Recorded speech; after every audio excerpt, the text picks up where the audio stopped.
Table joining us again, Kevin Broderick, Newsmax contributor, alongside him, Rick Ungar, senior political contributor at Forbes.com and host of Steele and Ungar on Sirius XM, channel 124, POTUS. Gentlemen, thanks for sticking around. I was reading, Rick, a Facebook post from a friend of mine, a longtime friend who is a public school teacher in San Francisco and a Bernie Sanders supporter, saying that the media is being unfair. The interview with the New York Daily News was unfair. I tend to disagree. I think if you're going to talk about these policies on the stump, you got to be able to back them up with some facts, especially if you're a longtime member of Congress. Do you think the New York Daily News was unfair in the questions that they were asking Sanders?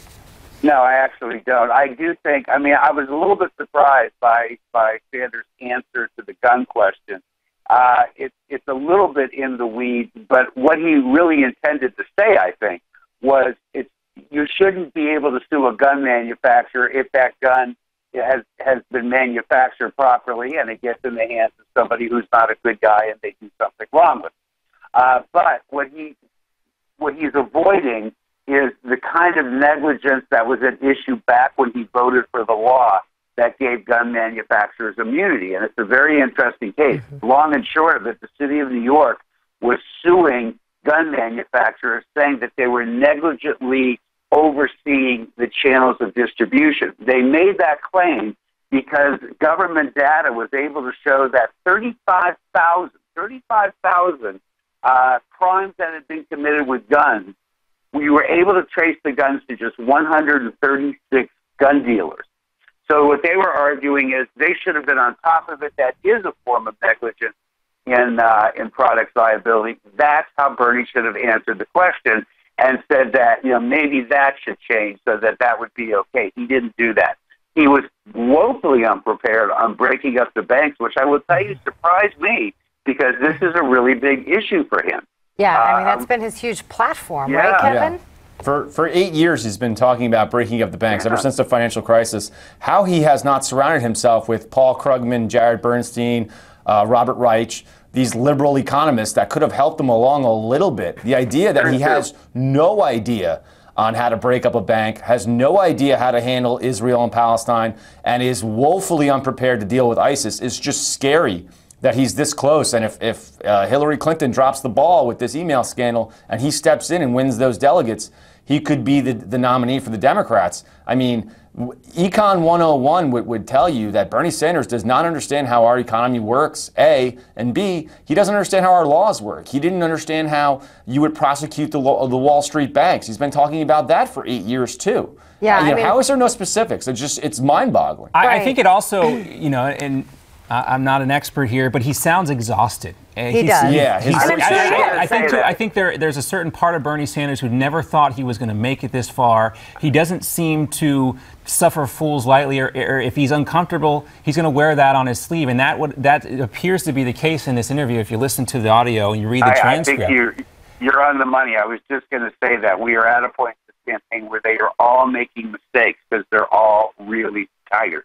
Right. And this is one mistake, though, you're like, you don't want to make. If this is your whole platform and this is what you've been hitting Hillary hard on, asking for transcripts. I think this a long time ago when people were talking about early on how, this is going to be such a long political season. I can't take it. It's too much commercials, negativity, all this stuff. But this is good. This is why we need a lengthy presidential election process in this country, because to see how exhausted they can get. You got to survive. This is the most important job in the world. Go ahead, Rick. It also suggests that the media hasn't been asking him this question if he wasn't ready to answer it. Well, he doesn't do the rope line. He shows up. He shows up at these. Media been? He shows up at these events. He gets up on the podium. He gives his speech. He talks about the same things over and over again. Yeah, but I see him on TV almost every Sunday morning, and nobody said to you, okay, how are you going to break up the bank? And he didn't get the question. If he had gotten the question and muffed it once or got it right once, he would have been better prepared. He apparently hasn't gotten the question, and I find that shocking. Yeah. Well, either way, Rick, this is just crazy that he doesn't have an answer for what he's been touting. This is his platform. The guy this is a back-of-your-hand question. He's got to know this inside and out and have a set plan on how it can get done in 12 to 18 months. Right. He didn't even change it, though. I mean, I'm looking at some of the transcript here. He's saying it's something I have not studied, honestly. Yeah, he said that. That's right. That's scary. How can you say that? Study that when that's a key part of your platform. I don't get it. Yeah. I don't get it. Well, we heard Hillary earlier today talking about how Bernie's proposals don't add up. She's got a speech coming up in a little while in Pittsburgh. I imagine we'll hear more of the same. And, you know, Sanders, he's got some rallies too. How does he recover from this? Because he doesn't normally bring this stuff back up to explain himself.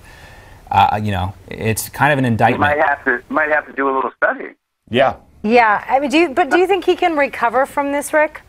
I do, because let's keep in mind, his whole campaign has been a lot of broad suggestions that he never backs up. Hillary is correct when she says that. Take his big thing that's gotten all the kids on board with him, the free college. Well, what he doesn't tell you is the fine print that the free college requires states to contribute hundreds of millions of dollars to make this happen. I think also